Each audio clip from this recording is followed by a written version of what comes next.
والذین کفروا بعضهم اولیاء بعض، اور کافر آپس میں ایک دوسرے کے وارث ہیں، یعنی کافر ایک دوسرے کے وارث ہے، مگر کافر اور مومنین کے درمیان وراثت جاری نہیں ہوگی۔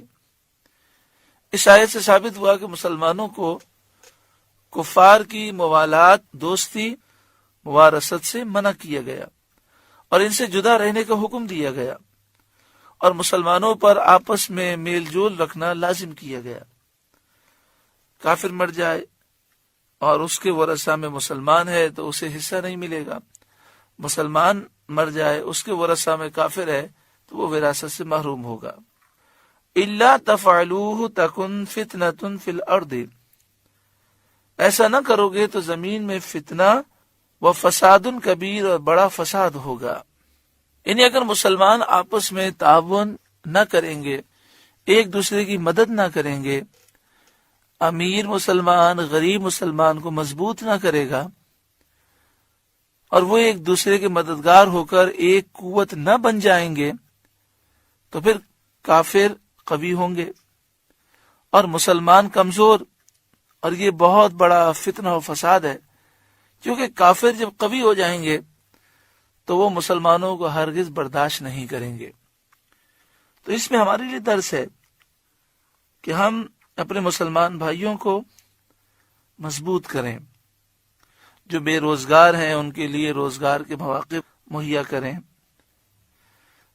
ایک مسلمان بھائی فٹ پاتھ پر چادر بچھا کر چند چیزیں بیچ رہا ہے، اس کی مدد کر سکتے ہیں، اس کے لیے ایک ٹھیلا دے دیں، ٹھیلا خرید کے دے دیں، کچھ سامان دے دیں، تو تھوڑی سی اسے ترقی ہو جائے گی، اس کے کاروبار میں اضافہ ہوگا۔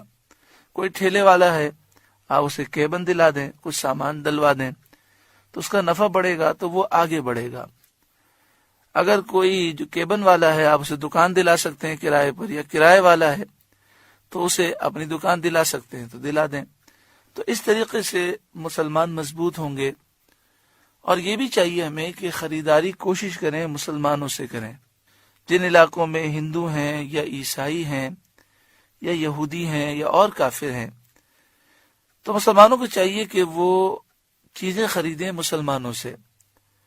اسی طرح بدعقیدہ لوگوں کو مضبوط کرنے کے بجائے ہم چیزیں مسلمانوں سے خریدیں، ان کی دکانوں سے خریدیں، ان کی ہوٹل سے کھانا کھائیں، تاکہ صحیح العقیدہ مسلمان مضبوط ہوں۔ اور اگر یہ کمزور ہو گئے تو زمین میں فتنہ ہوگا اور بڑا فساد ہوگا، کیونکہ جو باطل قوتیں ہیں یہ مسلمانوں کی دشمن ہیں، اور جب ان کے پاس دولت ہوگی اور یہ طاقتور ہوں گے تو پھر یہ مسلمانوں کو تہس نہس کر دیں گے۔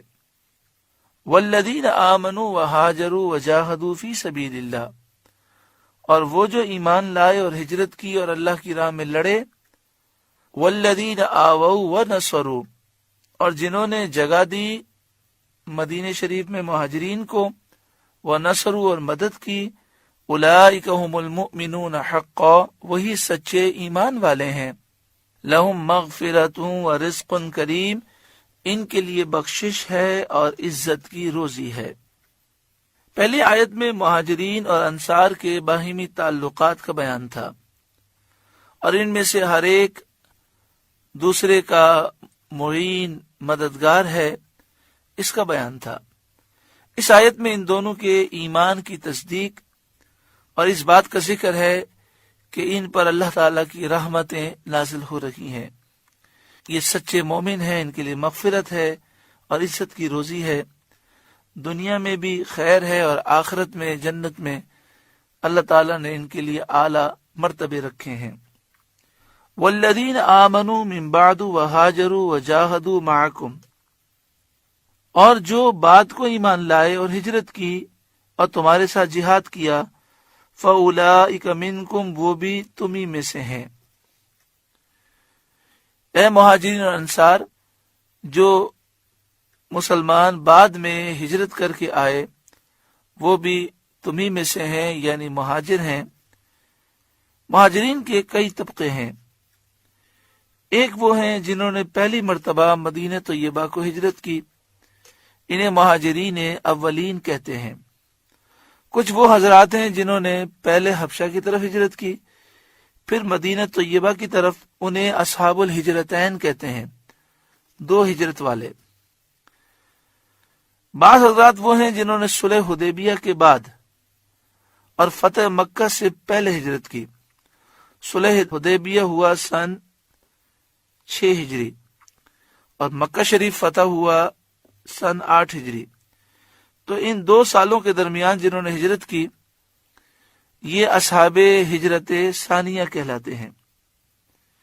پہلی آیت میں مہاجرین اولین کا ذکر ہے اور اس آیت میں اصحاب ہجرت ثانیہ کا ذکر ہے کہ جنہوں نے صلح حدیبیہ کے بعد اور فتح مکہ سے پہلے ہجرت کی۔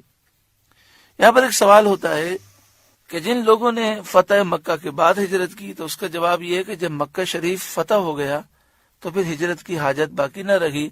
مکہ شریف اور مدینہ شریف دونوں دارالاسلام اور اسلام کے عظیم الشان مرکز ہیں، اور جب مکہ شریف فتح ہو گیا تو پھر مسلمانوں کی ساری تکلیفیں دور ہو گئیں۔ اور یہ بھی ایک حقیقت ہے کہ مکہ شریف کی فتح کے بعد مکہ شریف میں جتنے کافر تھے ان کی اکثریت بہت تیزی سے ایمان لے آئے۔ وَأُولُو الْأَرْحَامِ بَعْضُهُمْ أَوْلَىٰ بِبَعْضٍ فِي كِتَابِ اللَّهِ، اور رشتے والے ایک دوسرے سے زیادہ نزدیک ہیں اللہ کی کتاب میں۔ اس آیت سے یہ بیان کیا گیا کہ جو پہلے حکم ہوا تھا کہ مہاجر اور انصار ایک دوسرے کے وارث ہیں، یہ توارث بالہجرت منسوخ کیا گیا اور ذوی الارحام کی وراثت ثابت ہوئی۔ ان اللہ بکل شیء علیم، بے شک اللہ سب کچھ جانتا ہے۔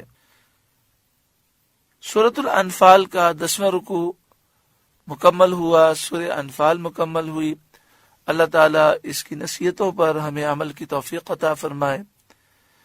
ایک نصیحت کو ہم پھر دہراتے ہیں کہ ہم اپنی قوم کو اگر مضبوط کریں گے تو ہمارا اپنا تحفظ ہے۔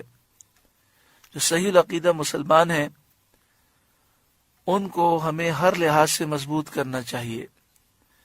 ہمارے مدرسے، ہمارے دارالعلوم، ہماری مسجدیں، ہمارے دین کے مراکز یہ بھی مضبوط ہونے چاہیے، اور مالی طور پر بھی صحیح العقیدہ مسلمان جو نیک صالح ہیں وہ مضبوط ہونے چاہیے اور ایک قوت بننے چاہیے، ورنہ کفار، بدعقیدہ لوگ، بد مذہب وہ ایک ایک پر حملہ کر کے آخرکار وہ ہمیں ختم کر دیں گے، اور یہی پوری دنیا میں ہو رہا ہے۔